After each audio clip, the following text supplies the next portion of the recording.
hunian paling laris di Cuma mulai dari 2 eman. Tonton sampai habis ya. Nah, sebelum masuk akan ada teras depan yang bisa kamu gunain untuk santai-santai minum teh atau kopi nih. Terus pas masuk kita langsung disambut sama ruang tamu dan juga ruang makan yang super cantik banget serta luas yang bisa bikin tamu kamu makin nyaman. Nah, kalau kalian bosan dengan suasana di dalam rumah, kalian bisa santai-santai dan nongkrong di area rumah belakang kalian nih. Lanjut, ada satu kamar yang bisa kamu fungsikan sebagai kamar anak atau tamu. Gak lupa di lantai 1 ini ada kamar mandi lengkap dengan shower dan wastafel. Next kita ke lantai 2, let's go! Di lantai 2 ini akan ada satu kamar anak yang benar-benar colorful dan fungsional banget karena kamarnya nyatu sama ruang bermain atau belajar. Udah pasti anak kamu seneng banget dan selalu betah di kamar.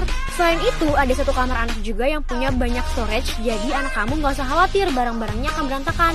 Last but not least, ini dia kamar utamanya yang luas, bersih, nyaman, dan ada jendela besar jadi sirkulasi udara dan cahayanya juga baik. Terus yang spesial dari kamar utamanya ada walk-in closet yang besar dan cantik banget, serta ada meja rias lengkap dengan kaca besar. Nah, kalau kalian mau tahu lebih details, langsung aja DM atau klik link di bio Deko Rumah Properti ya.